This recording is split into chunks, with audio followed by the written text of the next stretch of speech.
cada uno de los investigadores que lo desarrollan. Entonces, los sociólogos han generado su propio método basándose en la vulnerabilidad y en las características socioeconómicas. Los geólogos, los meteorólogos, los hidrometeorólogos, los hidrólogos, que tienen otras metodologías, también lo orientan a su profesión. Entonces no hay un consenso holístico, ¿no? Ese es el gran problema. Además que hay una gran variedad de confusión en los conceptos, ¿no? Usualmente se suelen traslapar los conceptos de vulnerabilidad, peligro, amenaza, riesgo, exposición, etc. Ahora, sabemos que durante las 3 conferencias mundiales de reducción de riesgos de desastres, estos, bueno, se demuestra la importancia, ¿no? Y la gran preocupación de todos los gobiernos del mundo, ¿no? Respecto a este problema de los desastres que ha ido yendo, ¿no? En crecimiento durante los últimos años. Algunos de ellos, ¿no? Por el tema del cambio climático. Entonces, para reducir el riesgo de desastres resulta difícil intervenir en la amenaza, ¿no? Más fácil es intervenir en la vulnerabilidad. Estos dos son los principales componentes de riesgo, la amenaza y la vulnerabilidad. Más adelante vamos a ver exactamente el concepto según la ONU, ¿no? Para que se entienda un poco mejor esto. Y a nivel regional, ¿no? Tenemos los dos mayores desastres, ¿no? En la región, ¿no? El primero es el aluvión de Yungay del año 1970, en la región Ancash, en Perú. Hubo un sismo en las costas, un fragmento grande de masa de hielo eh, del Huascarán, ¿no? Colapsó, comenzó a arrastrar material rocoso, suelo, restos vegetales, ¿no? Formando un aluvión, arrasando dos poblados. Yungay, que lo arrasó totalmente, donde murieron más de 20.000 personas, y gran parte de Ranray. Por otro lado, tenemos el tema de lo que pasó en Armero, ¿no? En Colombia. Lo que pasó fue que hubo una erupción volcánica, hizo que la masa glaciar se derritiera. Esto originó lo que se llama la JAR, ¿no? Igual forma una masa rosa, ¿no?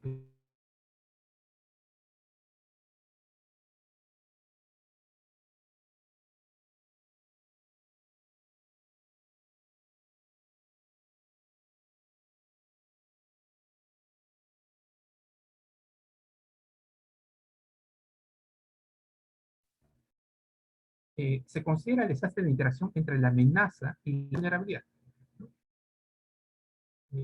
De una población expuesta que por la magnitud manifestada va a ocasionar gran cantidad de muertes, pérdidas en la infraestructura, ¿no? Y paralización de los medios de vida, ¿no? Del sistema económico, ¿no? Eso según eh, el programa de las Naciones Unidas para el Desarrollo. Pero aquí algo importante, para que sea considerado desastre, dicen que se debe exceder la capacidad de respuesta de los recursos locales. Es decir, si una localidad, por ejemplo, tiene $50.000 de presupuesto para atención de emergencias y las pérdidas y la ayuda humanitaria superan esos $40.000, entonces superó los recursos locales. Por lo tanto, en ese momento se puede decir que es una... Si no lo supera, simplemente queda como una emergencia, porque a nivel local lo pueden controlar con sus propios recursos. Bien, estadísticamente hay una tendencia en que en los países desarrollados los desastres causan pérdidas, grandes pérdidas, pero de capital. Pero la pérdida de vidas humanas es mínima. ¿Por qué? Porque tiene sistemas de alerta temprana, buena infraestructura, buena planificación, ¿no? Entonces, lo que se pierde en sí es el capital, ¿no? Parte de infraestructura, vehículos, ¿no? Y todo lo que se ha acumulado como riqueza. Mientras que en los países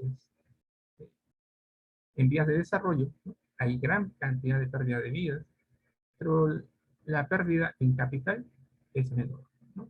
¿Por qué? Porque no tenemos lo suficiente, la suficiente riqueza para acumular, ¿no? No tenemos, como en esos países que tienen varios autos, eh, varias maquinarias, ¿no? Varias computadoras, etc. Entonces, es por eso esa la parte, ¿no? Que se da entre los países desarrollados y los en vías de desarrollo, con respecto a las pérdidas que se dan. Ahora, el riesgo de desastre es la probabilidad de las consecuencias perjudiciales o pérdidas esperadas, resultado de interacciones entre la amenaza natural o también pueden ser amenazas antrópicas y la vulnerabilidad. Bien, entonces, vamos a ver los dos componentes, amenaza y vulnerabilidad. Según el Programa Nacional, el Programa de las Naciones Unidas para el Desarrollo, la amenaza es un factor externo que está representado por la posibilidad de que un fenómeno o evento adverso se dé en un lugar en un determinado momento, generando pérdidas, daño o perjuicios. ¿Okay? Esto es una amenaza. Entonces aquí tenemos pues, ¿no? La imagen, pues, inundaciones, erupciones, avalanchas, ¿no? Puede estar la sequía, las precipitaciones intensas, etc. Ahora, ¿qué hay con respecto a los estudios o a los métodos de estimación de amenazas, de evaluación de amenazas? La mayoría de estas metodologías se basan en hacer el estudio para una sola amenaza, ¿no? Pero sabemos que las localidades están expuestas a varias amenazas a la vez. Sin embargo, estas metodologías se basan en una sola amenaza, ¿no? El análisis, entonces hay que hacer varios análisis para una sola localidad. Ese es uno de los principios. Eso es lo que usualmente sucede. Hay muy pocos modelos que sí toman en cuenta el modelo multiamenaza. Otras metodologías toman en cuenta que la amenaza se compone de factores, los desencadenantes, los condicionantes y los parámetros de evaluación, ¿no? Como es lo que sucede, bueno, en Perú. Ahora, hay uno de esos modelos multiamenaza que mencioné en un momento. Eh, ha sido generado para los países en vías de desarrollo. Es decir, toma en cuenta que estos no cuentan con gran cantidad de base de datos, ni en cantidad ni en calidad, ¿no? Entonces, ha generado un método para contrarrestar esta deficiencia. ¿Sí? Aquí tenemos dos métodos, ¿no? Uno de indicadores de intensidad, frecuencia, perdón, las curvas de intensidad, frecuencia y duración. Es algo bastante parecido a lo que es un diagrama de isolletas, ¿no? Entonces me va a generar, me va a permitir extrapolar, ¿no? Hasta donde no la hay para poder completar mi información. Entonces esta es una de las ventajas de este método. Y luego tenemos el método multiamenaza. Toma en cuenta una amenaza, dos amenazas, tres amenazas, n amenazas, ¿no? Todas las que estén en una localidad. Entonces lo que se va a hacer aquí es determinar cuál es la relación o la interacción de una amenaza con las demás. Se le va a dar un factor de ponderación finalmente y se va a determinar el nivel de multiamenazas alto, medio o bajo. Parece complicado, no es complicado. Es un poco trabajoso, sí, pero no es complicado. Ahora, con respecto a la vulnerabilidad, se define como un factor interno de la comunidad o sistema que comprende todas las características de la sociedad, acorde a su contexto y que la hacen susceptible a sufrir daño. Entonces puede ser una mala ubicación, que hayan construido de manera informal, sin nada de técnica, eh, que hayan construido más niveles de los permitidos en esa zona, que estén cerca a una alta pendiente, ¿no? Zona de caída de rocas, ¿no? Entonces hay gran cantidad de características desde el punto de vista de la vulnerabilidad, no solamente con respecto a la infraestructura, sino con respecto a la característica de la población, ¿no? O sea, en los poblados, en la zona central, están las personas de mayor edad, ¿no? Mientras que en las zonas periféricas hay población con menos edad, ¿no? Entonces, ahí entra la parte socioeconómica, ¿no? En el análisis. ¿Y qué hay con respecto a los métodos para determinar la vulnerabilidad? ¿Sí? Hay varias metodologías. Eh, hay algunas que se enfocan en que la vulnerabilidad se compone de exposición, fragilidad y resiliencia. Y otras metodologías toman en cuenta la exposición como la intersección entre la amenaza y la vulnerabilidad, es decir, la exposición. En el Perú se utiliza un método que se llama el proceso de análisis jerárquico, ¿no? O método multicriterio, que consiste en darle una ponderación a cada variable que hemos que puede definir a una población, desde el punto de vista social, económico, ¿no? O de ubicación. Bien, y luego hay un método que engloba una multivulnerabilidad, ¿no? Así como hay una multiamenaza, porque estás expuesto a diferentes amenazas, hay una multivulnerabilidad. Porque no es igual una vulnerabilidad, no es única, ¿no? Porque puedes tener una vulnerabilidad ante un sismo diferente a la que tienes frente a un aluvión. Estás expuesto en esa localidad, por ejemplo, esas dos amenazas, pero son diferentes. Entonces hay que hacer un análisis de multivulnerabilidad. Entonces, con respecto a este último que hemos mencionado, ¿no? Aquí dice vulnerabilidad global, ¿no? Ahí se ha tomado en cuenta, ahí se ha tomado en cuenta, ¿no? Diferentes vulnerabilidades: física, económica, tecnológica, institucional, política, educativa, ideológica, cultural, organizativa, ¿no? Y ambiental. Ahora, no solamente es analizar diferentes tipos de vulnerabilidades, sino también esta metodología realizada por Bolívar en el año 2017 hace un análisis temporal, ¿ok? Cómo evoluciona una tras otra en el tiempo, ¿ok? Y esto es algo bastante innovador, bastante distinto a todas las metodologías. Es tan importante como tomar en cuenta el tema del desarrollo sostenible, ¿no? No solamente hay que tomar en cuenta la parte intrageneracional, sino intergeneracional también, es decir, hacer el análisis en el tiempo, ¿no? Y por otro lado, esto es lo que se utiliza en algunos otros países, ¿no? Por ejemplo, eh, donde si tenemos una población, ¿no? Una población total, que es todo lo que está dentro del límite azul oscuro, ¿no? Y vamos a tener entonces población que está expuesta a ciertas amenazas y población que no está expuesta. Por la expuesta que es la que está dentro del círculo celeste. Pero esa población que está expuesta puede tener población que es frágil, ¿no? Que su infraestructura es débil, quizás su condición económica es baja, entonces las hace frágiles. Y también puede ser población sin resiliencia, que no están capacitadas, ¿no? Para hacer frente a ciertas emergencias. Entonces, esas dos condiciones pueden darse a la vez y además estar expuestos. Ese puede ser población frágil, población sin resiliencia y población expuesta. A eso se le llama población altamente vulnerable. Luego hay las otras características. No puede ser que haya población expuesta, pero que no sea frágil y que sí sea resiliente, ¿no? Que estaría por aquí adentro. Pero el más crítico es este de aquí, la población altamente vulnerable. Y ahora, si hemos visto los dos componentes, esa amenaza y vulnerabilidad, ahora vamos a ver lo que es el desastre. ¿Sí? Entonces, según el Programa de las Naciones Unidas para el Desarrollo, nos dice que el desastre es la interacción entre la amenaza y la vulnerabilidad de una población que por su magnitud crea una interrupción severa del funcionamiento de una sociedad y o sistema. Es debido a una desproporción entre los medios necesarios para superarla y aquellos medios que están a disposición de la comunidad afectada, ¿no? Eso es lo que les dije hace un momento. Para que sea considerado un desastre, las pérdidas, los daños, eh, tienen que superar al presupuesto de la atención de emergencia. Porque con esto, bajo ese criterio, quiere decir que se supera los recursos locales, esta localidad va a necesitar ayuda externa. Por lo tanto, para esta localidad es un desastre. Sin embargo, si no supera, no es un desastre. Entonces aquí vemos estimar.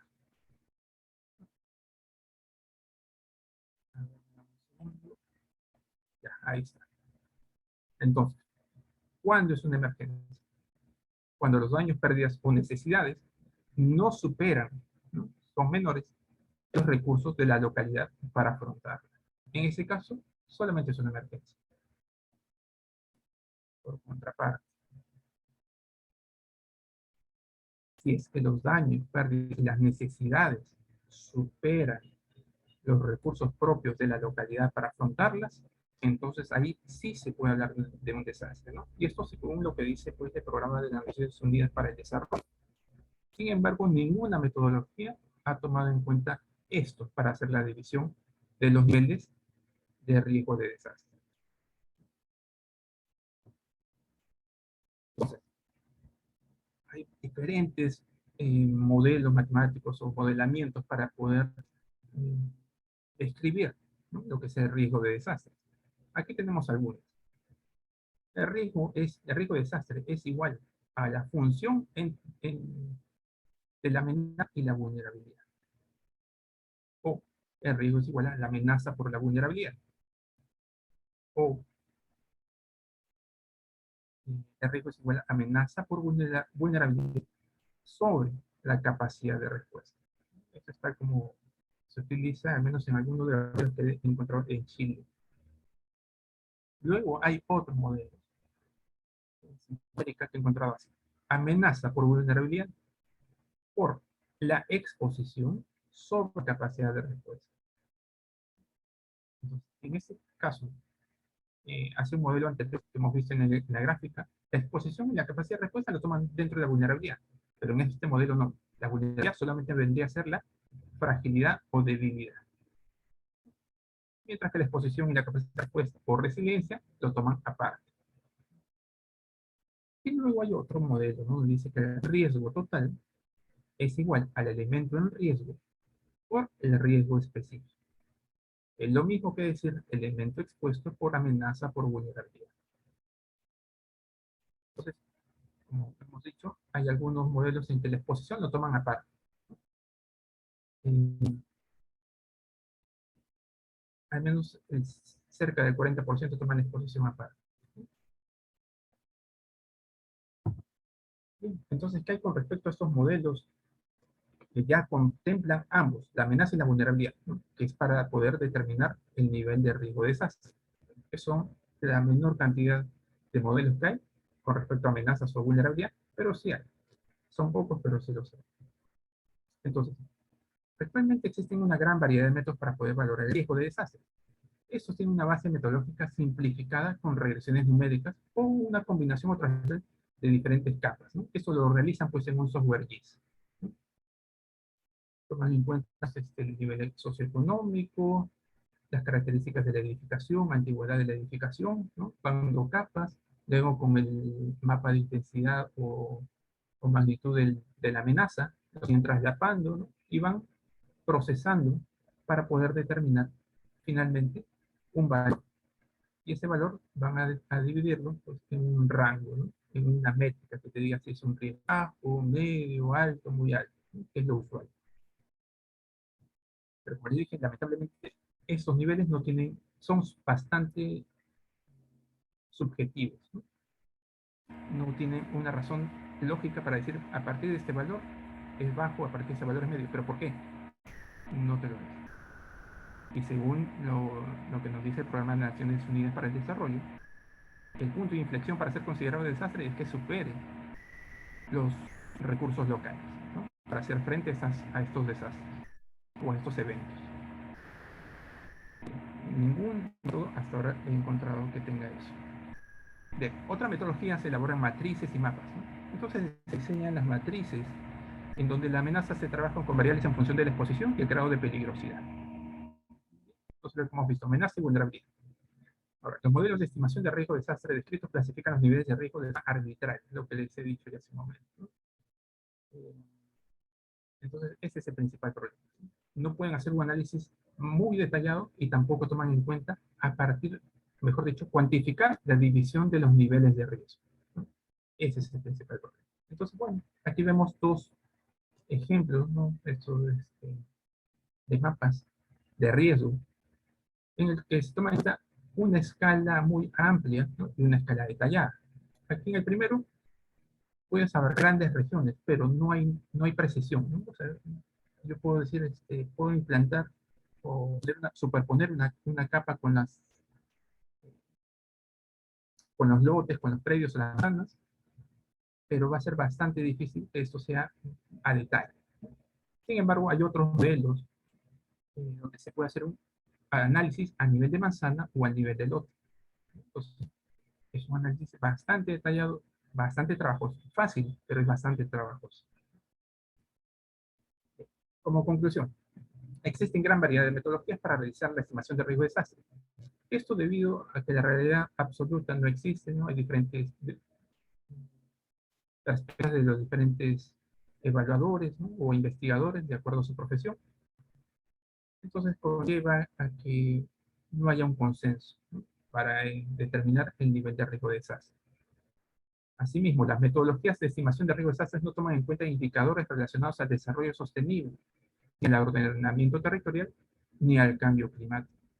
A futuro, ante estas tendencias de las investigaciones antes mencionadas, ya no van a tener que realizarse de manera por separado. La idea es que las contemplen estos indicadores que son importantes dentro del análisis de evaluación de riesgo de desastre. Deben tener en cuenta esos tres: ordenamiento territorial, desarrollo sostenible y cambio climático. Entonces, ¿cuáles serían las recomendaciones finales? Lo adecuado debe ser contar con una metodología que integre indicadores de otras ramas relacionadas directamente a la gestión de riesgo, porque de no hacerlo, la consecuencia va a ser algunos modelamientos inadecuados, se van a obtener grandes pérdidas a nivel socioeconómico y sobre todo ante el escenario del cambio climático actual. Por ello se hace necesario ofrecer una opción metodológica para la investigación de riesgo de desastres que permita lograr una síntesis integradora, sin plasmar modelos de procedimientos específicos. El resultado esperado es que los tomadores de decisiones cuenten con una herramienta que permita un análisis continuo y a un multinivel de proceso. Esto va a conllevar a decisiones y proyectos más concretos y específicos, una adecuada gestión del riesgo de desastre, lo cual va a permitir también un adecuado y efectivo planeamiento del territorio. Entonces, se debe conformar un modelo de cálculo de riesgo en el que los rangos de niveles no sean predeterminados de forma arbitraria, sino que esos rangos se establezcan en base a la realidad de los costes económicos de los daños y pérdidas probables. Así se obtendría un resultado más preciso y que esté de acuerdo a la concepción de riesgo de desastres, tal como nos indica el Programa de las Naciones Unidas para el Desarrollo. Bien, gracias.